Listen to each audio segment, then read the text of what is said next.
तर नमस्कार मित्रांनो, कसे आहात तुम्ही? तुमचं स्वागत आहे आपल्या नवीन ब्लॉगमध्ये. तर मित्रांनो, आज आपल्याला लावायचे होते झाडं. तर मित्रांनो, हे बघा, आपल्या मातीचे जे काय मोठे ढेकून होते आपण ते फोडत होतो. हे फोडल्याने कुंड्यात आपले झाड बरोबर बसेल, त्यामुळे आपण हे ढेकून फोडत होतो. हे झाल्याच्या नंतर आपण थोडीशी माती टाकली होती या कुंड्यात. हे झाड ज्या कुंड्यामध्ये आहे ते कुंडा बघू शकता तुम्ही किती लहान होतंय त्याच्यासाठी. त्यामुळे आपण हे नवीन कुंडा आणलेला आहे झाडासाठी. थोडा पण उशीर न करता आपण घेतलं होतं कुंड्यातून काढून ते झाड आणि केलं आपण ते दुसऱ्या कुंड्यामध्ये शिफ्ट. त्यानंतर या कुंड्यात आपण टाकायला सुरुवात केली माती.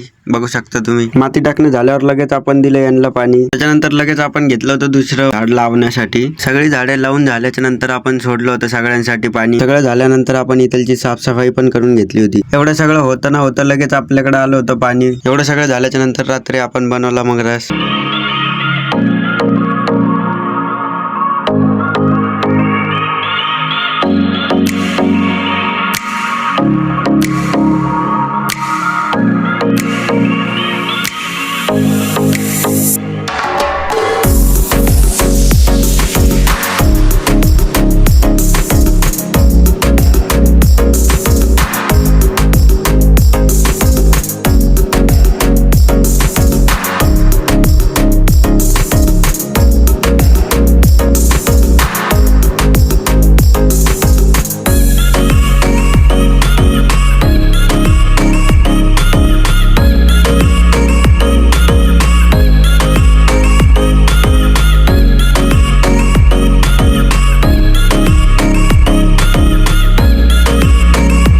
तर मित्रांनो, तुम्हाला व्लॉग आवडला असेल तर लाईक करा, फॉलो करा आणि शेअर करायला विसरू नका. आणि भेटूया अशाच एक नवीन व्लॉग मध्ये.